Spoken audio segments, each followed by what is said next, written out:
Juni-Schädlinge natürlich bekämpfen. Omas 3 Hausmittel gegen Blattläuse, Schnecken und Co.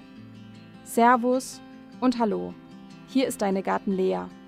Im Juni sieht ein Garten oft noch kräftig und gesund aus und trotzdem kann sich genau jetzt ganz leise etwas einschleichen. Erst sitzen ein paar Blattläuse an den Rosen, dann ist über Nacht der junge Salat angefressen und plötzlich sehen manche Pflanzen aus, als hätte jemand heimlich an ihnen geknabbert. Viele greifen dann sofort zum schnellen Mittel aus dem Baumarkt. Ein Spray gegen Blattläuse, ein Mittel gegen Schnecken, vielleicht noch etwas gegen Raupen oder andere kleine Gartenbesucher. Aber genau hier beginnt der Fehler. Denn Oma hätte nicht zuerst gefragt, was kann ich dagegen kaufen? Sie hätte gefragt, warum ist mein Beet gerade aus dem Gleichgewicht geraten? Und genau darum geht es heute. Ich zeige dir 3 einfache Hausmittel aus altem Gartenwissen. Brennnesselsud gegen Blattläuse, Kaffeesatz gegen Schnecken und Ringelblumen für mehr Gleichgewicht im Beet. Und besonders beim Kaffeesatz gibt es einen kleinen Fehler, den viele machen. Wenn du ihn falsch ausbringst, hilft er oft kaum. Und am nächsten Morgen ist der Salat trotzdem angefressen. Diese Mittel sind keine Zauberei. Sie ersetzen nicht den aufmerksamen Blick in den Garten. Aber sie helfen dir, Probleme früh zu erkennen, Pflanzen zu stärken und Schädlinge sanft in Grenzen zu halten. Denn ein gesunder Garten entsteht nicht durch Kampf, er entsteht durch Gleichgewicht. Gerade im Juni wachsen die Pflanzen schnell, die Nächte sind milder und für viele Schädlinge beginnt die Hauptzeit. Blattläuse sitzen gern an weichen, jungen Trieben, Schnecken lieben feuchte Erde, dichte Beete und zarte Blätter. Wer jetzt nicht regelmäßig schaut, merkt den Schaden oft erst dann, wenn der Salat verschwunden ist oder Rosenknospen klebrig aussehen. Der größte Fehler ist aber nicht, dass Schädlinge auftauchen. Der größte Fehler ist, dass man zu spät hinschaut und dann zu hart reagiert. Oma ist täglich durch den Garten gegangen. Nicht hektisch, sondern mit einem ruhigen Blick. Sie wusste, wo sich Blattläuse zuerst sammeln, welche Ecken nach Regen schneckengefährdet sind und wie wichtig Nützlinge im Beet sind. Und genau jetzt wird es spannend. Denn das erste Mittel wächst oft ausgerechnet dort, wo viele es am liebsten sofort herausreißen würden. Das erste Hausmittel beginnt mit einer Pflanze, die viele am liebsten sofort ausreißen würden: der Brennnessel. Und genau diese Pflanze zeigt sehr schön, wie Oma gedacht hat. Nicht alles, was stört, ist automatisch nutzlos. Brennnesseln brennen, breiten sich aus und stehen oft genau dort, wo man sie nicht haben möchte. Aber im alten Gartenwissen waren sie keine reine Plage. Sie waren ein Zeichen für Kraft im Boden und gleichzeitig ein wertvolles Hilfsmittel. Ein einfacher Brennnesselsud kann bei Blattläusen helfen und die Pflanzen zusätzlich stärken. Dafür nimmst du eine gute Handvoll frische Brennnesseln. Am besten junge Triebe, denn diese sind besonders kräftig. Die Wurzeln brauchst du nicht. Du schneidest die Brennnesseln grob klein, gibst sie in einen Eimer und gießt etwa 1 Liter kaltes Wasser darüber. Für einen milden Sud lässt du das Ganze ungefähr 24 Stunden ziehen. Nicht wochenlang, denn dann wird daraus eher eine Jauche. Für unser Ziel reicht ein kurzer Auszug. Der Eimer sollte halbschattig stehen, nicht in der prallen Sonne. Danach seist du den Sud ab und füllst ihn in eine Sprühflasche. Dann sprühst du die befallenen Pflanzen vorsichtig ein. Besonders wichtig sind die Blattunterseiten, denn dort sitzen Blattläuse häufig besonders dicht. Bitte sprühe nicht in der Mittagshitze und nicht auf stark erhitzte Blätter. Der beste Zeitpunkt ist früh am Morgen oder am Abend. Einmal sprühen reicht meistens nicht. Beobachte die Pflanze in den nächsten Tagen und wiederhole die Anwendung bei Bedarf. Gleichzeitig solltest du schauen, ob die Pflanze vielleicht zu weich gewachsen ist, zu viel Stickstoff bekommen hat oder an einem ungünstigen Standort steht. Denn Blattläuse sind oft auch ein Hinweis darauf, dass eine Pflanze gerade geschwächt ist. Der Brennnesselsud ist also nicht nur ein Mittel gegen ein sichtbares Problem.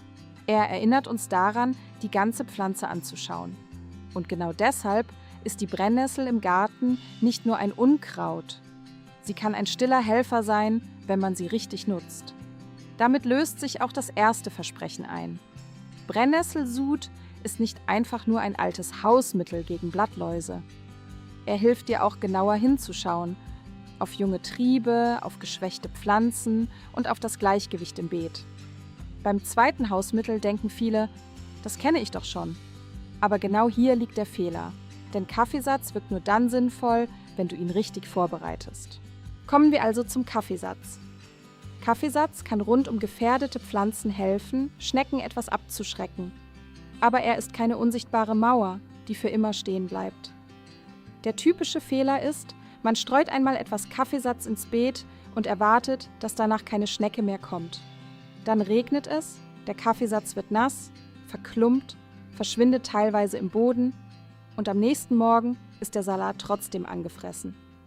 Oma hätte wahrscheinlich gesagt, nach dem Regen musst du neu schauen.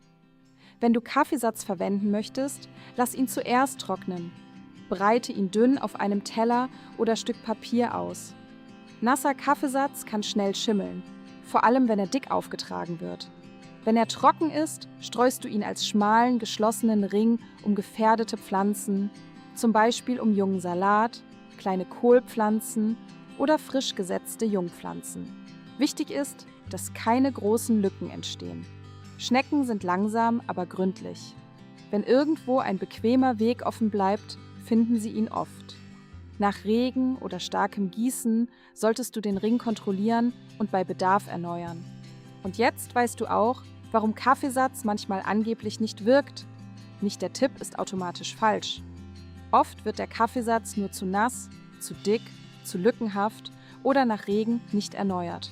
Noch besser ist es, Kaffeesatz nicht als einzige Maßnahme zu sehen.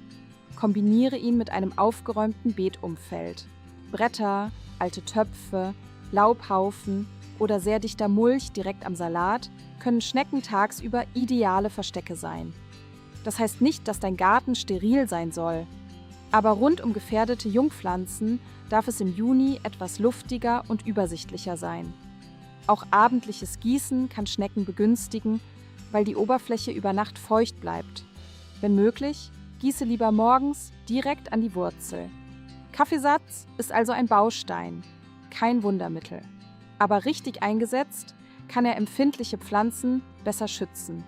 So wird aus einem einfachen Küchenrest kein Wundertrick, aber ein sinnvoller kleiner Schutzbaustein, besonders für junge Pflanzen, die im Juni noch empfindlich sind. Und jetzt kommt die Methode, die nicht nur gegen ein einzelnes Problem hilft, sondern dein Beet insgesamt klüger macht. Es geht um Ringelblumen. Denn hier geht es nicht nur darum, einen Schädling zu vertreiben. Hier geht es darum, dein Beet so aufzubauen, dass es langfristig stabiler wird.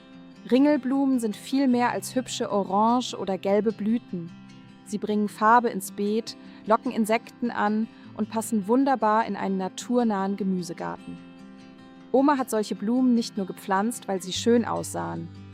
Sie wusste, ein Beet mit Blüten ist lebendiger. Und ein lebendiges Beet zieht nicht nur Schädlinge an, sondern auch ihre Gegenspieler. Zum Beispiel finden Nützlinge in blühenden Beeten Nahrung und Orientierung. Genau deshalb sind Ringelblumen so wertvoll.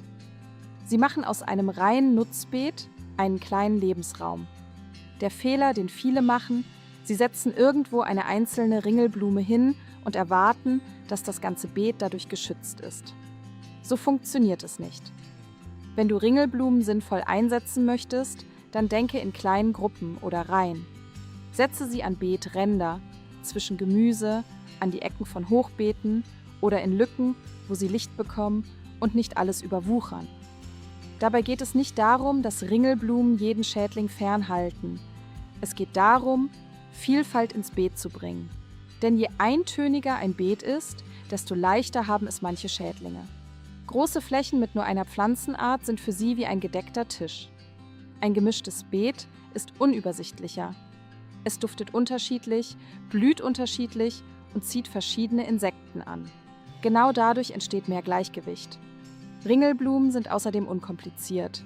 Du kannst sie direkt ins Beet säen, sie wachsen zuverlässig und wenn du sie versamen lässt, tauchen sie im nächsten Jahr oft von selbst wieder auf. Und damit löst sich auch das dritte Versprechen ein. Ringelblumen sind nicht einfach hübsche Dekoration.